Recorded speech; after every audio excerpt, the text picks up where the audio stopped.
Alright, welcome back everyone. This will be the GridMap Maker devlog number 5. This will be the last devlog because as of now, our grid map is complete. We have we have implemented all the features we needed for our grid map, and let's begin. So let's create a simple 10 by 10 grid. Now I'll show you what's going on. So here's our simple 10 by 10 grid. Um, as of from last time, we did not from last time I have implemented some new features. So now we have a chunk system, right? So instead of our map being, just one large map, it's now a chunk system. Now, of course, you still have the option of creating 0 chunks if you wanted to. So if you just wanted one large map, you can do that, right? You can just create one large map if you wanted to. But now we have a chunk system, as you can see over here, and then you can also modify the chunk size. Okay. Oh, and by the way, the reason I'm just doing small chunks is just for I'm using a small map size is just for simplicity's sake. So here we have a very small chunk size, right? So now our map is made of very small chunks, and that's essentially where we're at. So it's very small chunks now. And then let me just redo the map real quick. So now we have a 10 by 10 grid made of 5 by 5 chunks. Okay. So here's where we're at, and then each chunk is made of layers. So if I click on a chunk, you can see right here it says layer, right? This is the layer for each chunk, and then each layer is made of mesh. Now the reason why we have the meshes here is because sometimes a chunk can be so big, right, that you would need more than one mesh vendor to display it, right? So because remember, a mesh can this is a unity limit, but a single mesh can only have a maximum of 65,000 vertices, right? So if you're displaying a mesh that requires, I think 100, let's just say 100k vertices, there is just no other way to do it, right? You are going to have to display that using two or more meshes. Okay. So let me just add another layer right here. So I want to add a simple layer. Let's call it layer 2. Let's also add it. Let's make it a hexagon layer too, a hexagon shape. Now, one thing about the new map is that we can actually create a layer with different, layers. Each layer is its own thing, right?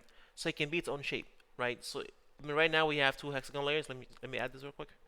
So here we have 2 hexagon layers, and if you look at we also have this feature called order in layer, right? An order in layer is just like what it sounds like. It pretty much determines what order in which the layers are displayed, right? So the higher the order, the more on top it seems, or the more towards the user it is. So right now, layer 2, if you look at it right here, layer 2 has an order layer of 1. Meanwhile, the base layer 0 has an order layer of 0. So this means that layer 2 will be above layer 1, will be above the base layer, right? So if you look at it now, we can just move this around, and you can see that that's the base layer down there, right? And then this is the layer 2, as you can see.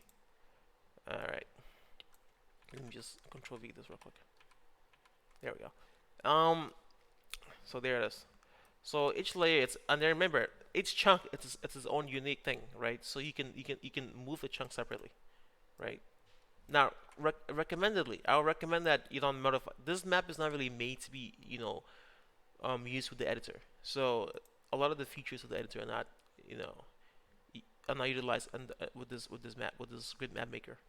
But I'm just for reference here. I want to show you that the chunk system and the layer system are essentially like independent of each other and can be modified separately. This will give you a lot of versatility when it comes to making your map. Alright, so let's make this back. So yeah, we've shown you layers. Let me show you that let me show you what I meant by different shapes. So now we have the base layer here. It's made of hexagons, right? Let me make this bigger real quick. So now we have the base layer made of hexagons. Okay. So now we can then say, okay, for layer 2, let me add let's make it a rectangle. So we do that. We add the layer, and so now we have essentially a layer of hexagons and rectangles. That's it's slightly what do you call it? Iffy. But if you look at the game view, it's fine. So as you can see, again, it's our layer 2 is made of rectangles, but layer 1 still has hexagons on there. It's better to show you this. Let me see if we can modify the camera such that you can see it better. There you go. Let's make this 10. Okay, so like it. So there it is right there. So as you can see, this gives you a lot of options and how you want to lay your map. The way this works, by the way, is that we simply, since you cannot modify the mesh positions in the mesh wall position itself, so you don't want to draw the mesh wall position at at a different wall position. I mean, you don't want to draw the mesh at different wall positions. You want to just modify the object it's in. So the way we do is that we simply place a layer below above another layer, right? Such that if you look at it, it's that you think they're above another, but they're actually not. I think, and I do believe that Unity will automatically call it for you. So Unity will know that, hey, this is not being displayed. The base layer is not being displayed, so it will call it for you. But the problem with this is that since each mesh is one object, you cannot call part of an object, right? So it's either you call the whole thing or you call nothing.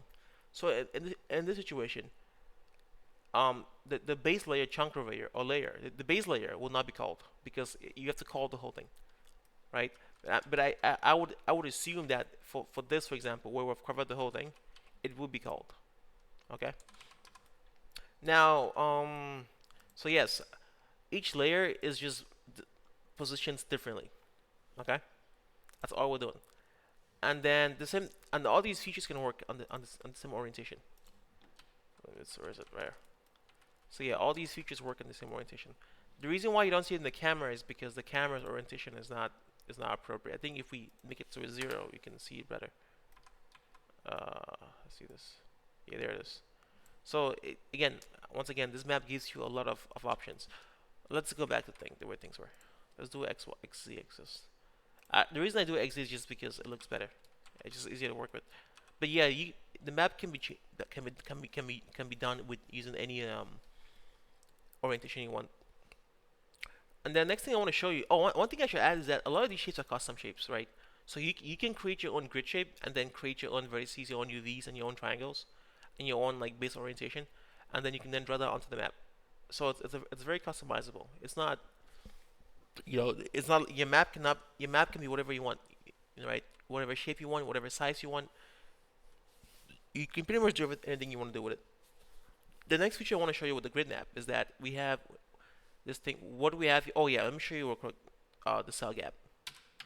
So you have cell gap here, and you can just it's like what it sounds like. You can create gaps with your shapes, with your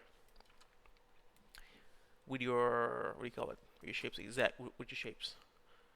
Let's add a layer. The same thing with other layers, right? You can create gaps in them. You can add bigger gaps if you wanted to. So if you wanted a much bigger gap, you can add that in there. And as you can see, it's the same thing. So that's pretty much where we're at, as you can see. So yeah. And then one thing we can do, unfortunately, by the way, guys, these features right here. So all grid settings apply to all layers, right? So if the setting is in the grid manager itself, that setting will be applied to all layers, right? So for example, cell gaps will be applied to all layers.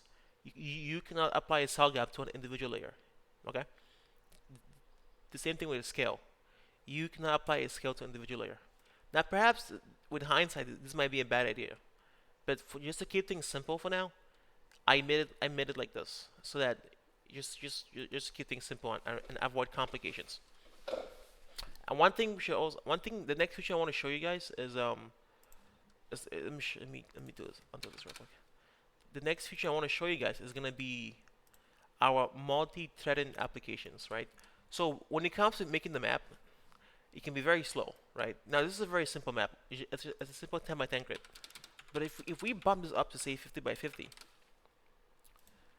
it starts taking some good time, right? So this took us 0.07 seconds to make, right?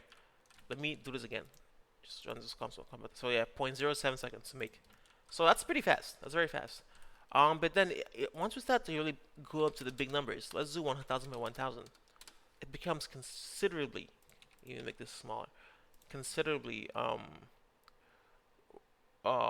See now we're taking a lot of time now to make this happen. So that took us 9 seconds to make. 9 seconds. Now you can of course reduce the 0.2 seconds because that's the time it takes to actually generate tiles. So if you see how like each tile is like green, white, or like dark or dark, I mean these are all textures. It's like some are colors and some are textures. So not all of them are what you call it are textures, but some are colors and some are textures. But if you look at the time it takes to generate this map without multi-threading, it's 9 seconds, right? Let's try this again. Let's do it a second time, just so you can see what's going on. So that's what 8 seconds, right? So that's essentially the if you subtract the time into because we saved the tile information. That way we don't have to like redraw it twice, right? So whenever we generate a map, we save those tiles. So now it's like it's essentially 8 to 9 seconds it takes to generate a 1000 by 1000 map, right? But now if I turn on multi-threading, let's see how fast it will take us. Boom, it took us 5 seconds, right? Very fast, very fast. And this is 5 seconds in an editor. So in the build with the build, you can you can probably expect about 2 seconds. In fact, within this editor, I've had times where for the same map size, it's doing like 2 seconds. So sometimes it's slower, sometimes it's faster. I think because I'm recording, that might be a problem. I think it has some performance logs here. I was pushing really good numbers recently. Right. Let's see. So for 4,000 by 4,000, let's look at this. This was 604. So today's 17th. So about 2 weeks ago, it was taking us. Let's see. So for 4,000 by 4,000, it took us 31 seconds. Now I don't want to waste your time with this, so I'm not gonna run that big of a map. But look at this. For 1,000 by 1,000, it took us 2 seconds, right? So it's definitely very fast. Definitely very fast. I'll show you guys one more example of how fast we can do it. So let's just do a simple 2,000 by 2,000. This should take us, a while. So while that's loading, next we'll talk about visual equality and visual ID. I mean visual hash and visual ID. And so one of the ways that we can save on performance. So this took us what, 19 seconds or 20 seconds if you want to simplify it. So it took us 20 seconds to generate a 2000 by 2000 grid. That's over 4 million hexes shapes, cells, whatever. 4 million took us 20 seconds. So it's very fast. Now if I were to do this without multi-threading, yeah, not gonna happen. It will take us a lot of time, like a considerable amount of time. So yeah, so I won't even bother trying it. So let me clear the grid out to save performance, and then next thing we can do, next thing I want to show you is that I want to show you. No, real quick, let me show you something else. Let me show you one feature of this. One feature of our chunk. Let me run this in. So we have this feature called disable unseen chunks. Let me show you this. So the way this works is that I can call this function. I can call this function in the update method of Unity. So here's our grid tester that we use to test the grid. So let's just translate this little script right here. So in the update function, we can call this this method called disable unseen function. And all this does is that the grid manager we have made this function called set status if chunk is in bounds, where if you pass in the bounds, right, the chunk any chunk that is within those bounds will have their game status set to the status over here, right? So what does this allow us to do? So first of all let's enable it, right? So we enable this, right? Now look at the camera. Let me come down here a second. Let's make the camera slightly bigger. Let's make it to be 25. So as we move our camera around, you see how we can actually enable and disable chunks. Like you see that?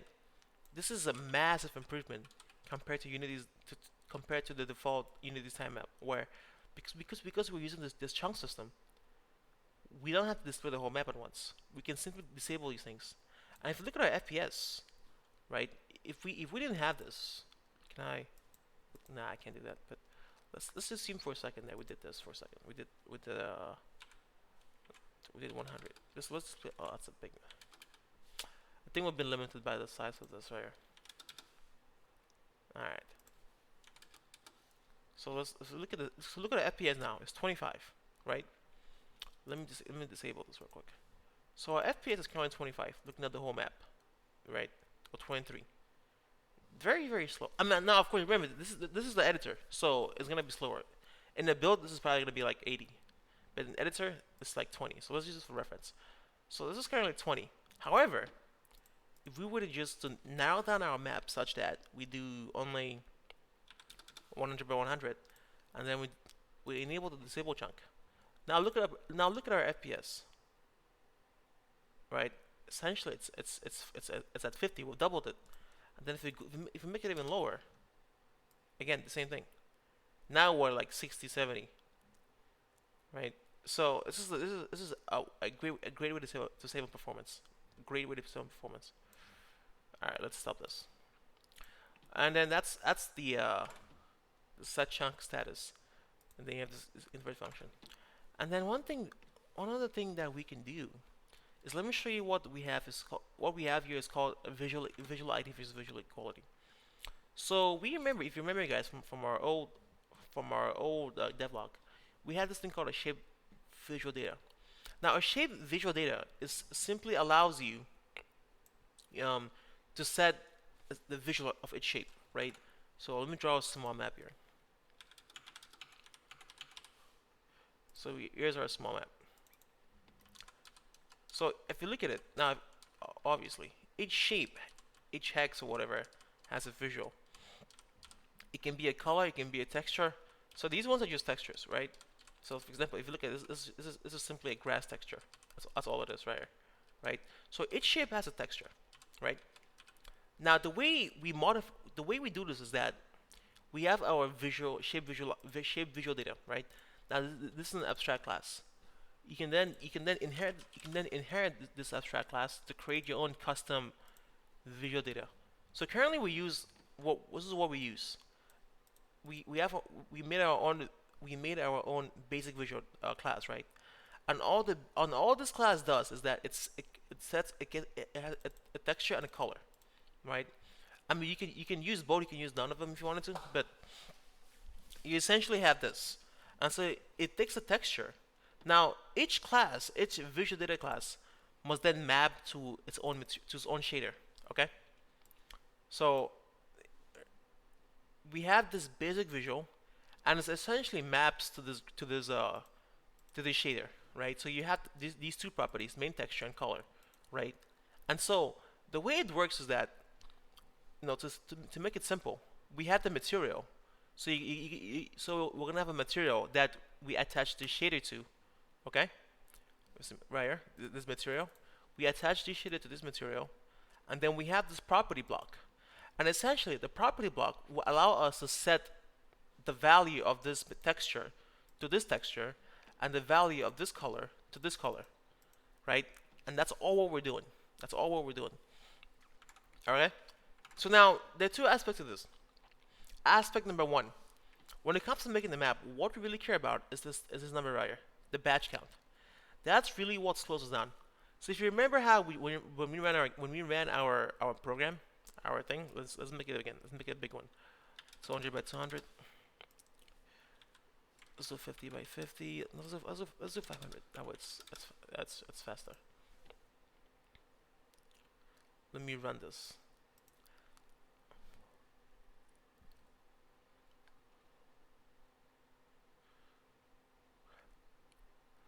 So let's go back. Okay. So the reason why it's so slow, guys, let me just show you a quick rundown of what's going on. One of the reasons why it's slow, or why your FPS is slow, is because of this number, right? It's called the batch count, right? And so the batch count is essentially the number of draw calls that the GPU has to make, okay? And that's really what's a lot of times that's what's slowing you down. That's what's causing a lot of your FPS troubles. And so what we want to do when we're making a map is that we want to reduce the batch count as we want our batch count and our pass calls to be as low as possible. That's really what messes all over. Now this is more of a GPU side thing, but generally speaking, that's what we want to do. Okay, we want to reduce our batch count to be as low as possible. And I mean, right now the reason why I mean this should be it's pretty fast. So for example, if I were to like stop the scene view, right, it'll be much faster. Like now look at that 180, right? But because we're drawing or showing both scene view and game view, it's a bit slow. But then if I stop the scene view, if you look at it again, 1.7. So I don't think the map itself is slow. It's actually very fast. It's just that we're doing a lot of we're doing a lot of work right now. Okay. So here's where we're at. Okay. So when you're making a map, you want to reduce this number right here, the batch count to be as low as possible. That's really what's the problem. So let's look. Well, essentially, in this camera view, we have 4 chunks we're rendering, and that's more camera view. So that's done. So what we have now, what we have is that we have 2 options, right? When it comes to reducing batch count, we can use a visual hash, okay, or so this is called a visual hash or a visual hash, this one, or visual ID, okay.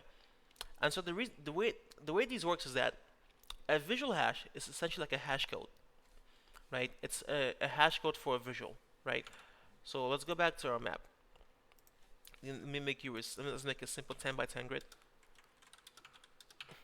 Make it 5 by 5 chunk.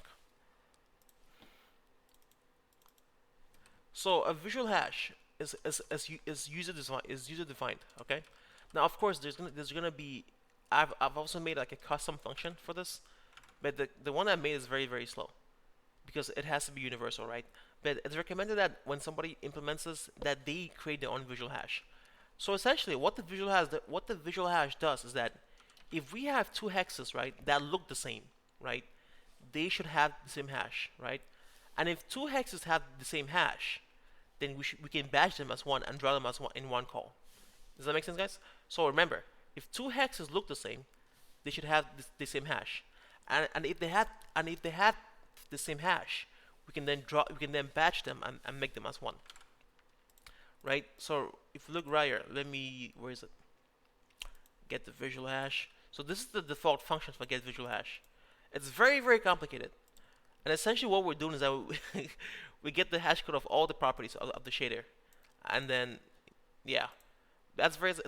So essentially what this is doing, what we do here, and this simple one that I made is that we get the shader, right? And we go through every property in the shader and we get the value, then we get the hash, then we hash the values to get the data, right? Because if a shader has the same values, right, then they look the same, right? This is obviously very slow. So usually you wanna override that data. Okay? Where is it? So yes, it is. So it's virtual. You want to override this. So in our basic visual, what we have done is that we've overridden it right here, right? And so our hash is very simple. We simply get the hash of the texture, right? And blah blah blah. That's pretty much it. And then we combine the hash. We combine the hash of the texture with the hash of the color, right? That way, if two visual hashes look the same, they'll have the same hash. And if they have the same hash, we can then group them together in our mesh layer and draw them as one batch count, right? The other way we can do this is that we can use what we call visual IDs, right? So whenever you create a shaped visual data, it is assigned a random visual ID, right?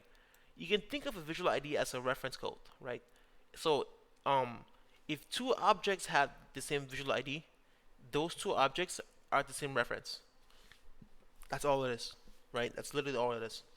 And then we have this thing down here called a visual data comparer. Okay.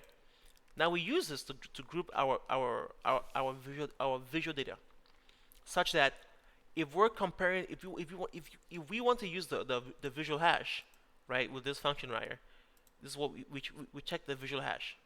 If you want to check the visual ID, we call the visual ID. We check the visual ID. All right, the visual ID hash in this case. The reason why we use the visual ID hash int is because when you compare integers, that's much faster than comparing, say, strings. Okay, so that is all what we're doing. So our mesh layer would then create these things on the material group. Let me share the code for this. Where is it? right here. So essentially, right here. So we have an instance of this class called the Visual Data Comparer, right here. Remember, this class was I just showed you was this one, right? So we have a dictionary with and then we have the the, the dictionary implements the Visual Data Comparer class, and that comparer then checks, okay, does the mesh use visual equality? Okay, so we have this visual equality thing right here. If we're supposed to group the meshes, group the cells based on visual equality, right? That's the visual hash. Then we set it to true. If it's not, then we set it to false. So remember, when you create the yellow when you create a layer, you have this use visual equality. Okay, if I want to compare them with visual equality, I set this to true. If not, I'll use the visual ID, right? And remember, the visual ID is going to be this. Where is it? This stuff over here. So that's where we're at. Okay, now let me close this real quick. Now, if you look at what we've done here, this simple map took us 21 batches to make.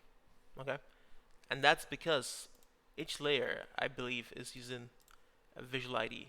Do we have the code, the layer thing here? No. So anyways, so if we use visual, let's see if we can do this without.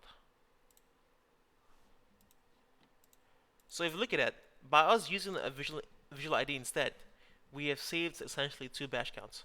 So usually what you want to do is that you always want to use visual equality, right?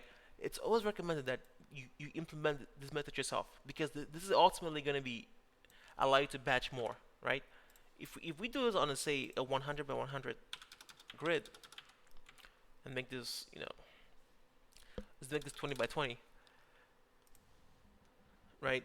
So what do we have here? Let me make the map. Let's make the camera bigger. That way we can really get the full thing. That's the 100. So look at this. Our batch count is 186, right? Now if I do this without the visual equality, what do I get? I get 500, right? Because now we're batching references. We're not batching based on visual equality. So it's always better to batch on visual equality, right? Always better. I mean, so it's usually better. Now, if you're gonna draw a map where all of your shapes look the same, then sure, you can batch on using the visual ID, right?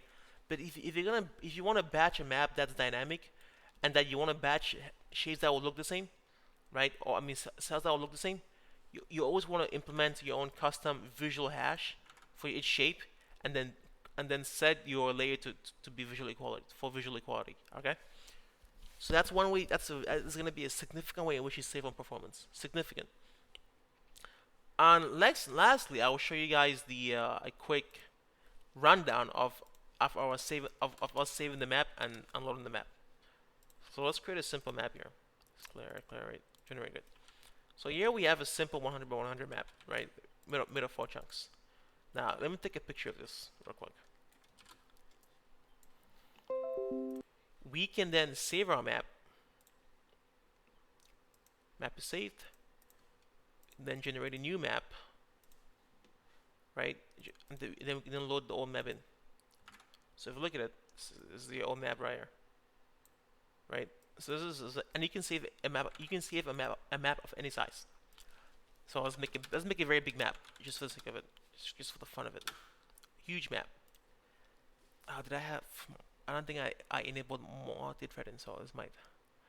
I hope I enabled it. Alright, did I enable it? I did not enable it. Let me enable it, because why not? Because I'm lazy. We're gonna waste 4 more seconds on enable it. Alright, here it is. Boom. So I have to go 5 seconds. So now we have this big map right here. 1000 by 1000, right?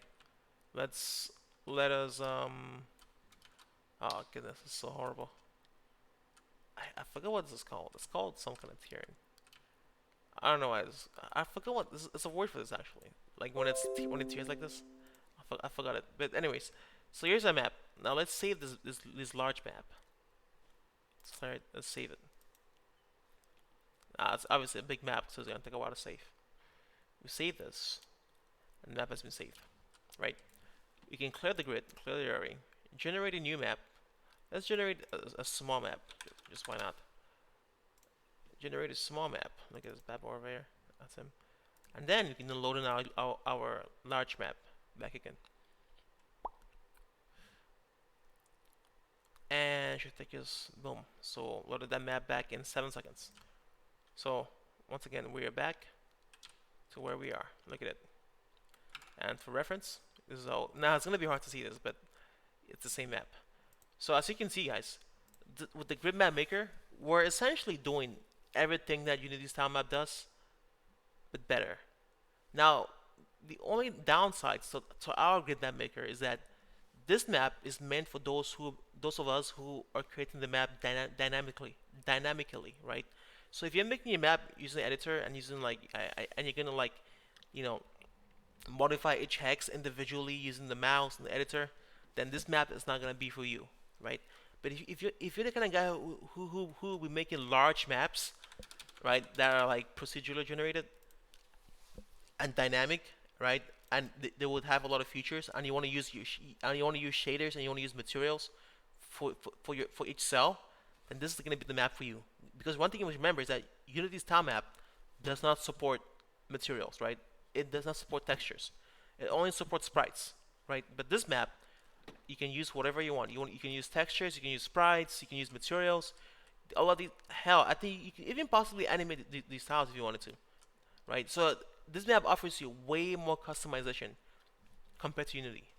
The only downside is that you cannot modify this using the editor. It has zero editor support. Aside from that, it's better to use in any other way, right? It's faster, offers you more options, more versatility. It has its own custom save function. You can save your map, right? And the thing about the save map thing is that when you save your map, let me show you this. Where did I save it? It's saved right here. When you save your map, all you really have to do, give me one second, boys. All you have to do is just, I can then save this map, right? And all I would have to do is just then save that map, save this visual container right here, this thing. So this is called a visual data container, and it contains all of the assets we use in our map. Okay, so whenever you create a map, you must make sure that all of these assets are in this scriptable object, are in this visual container, right? So when I save my map, if I want to then send this to a friend, all I have to do, right, is just send them this container and the text file and that text file and this text and you can save it wherever you want. So if you want your friend to generate this exact same map on their computer, all you have to do is send them this map, this text file, and this container, and that's it. That's all you have to do, and they'll be able to generate the exact same map as you.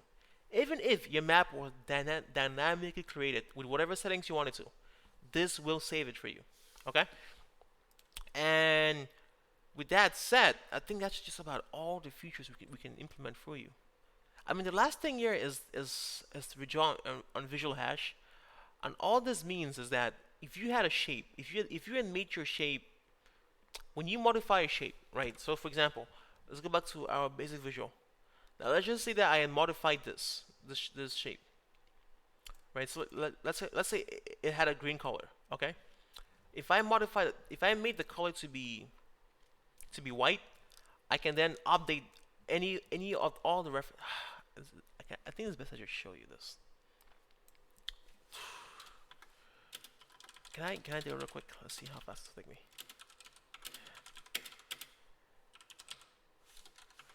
Get shape. Get visual data and all right.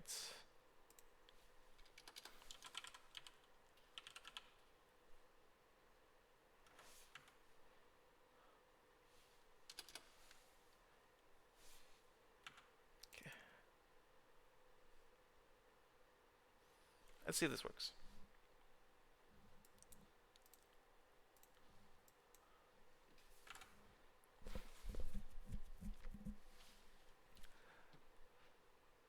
So let me draw a small map here. I want to keep this simple. 10 by 10, 5 by 5.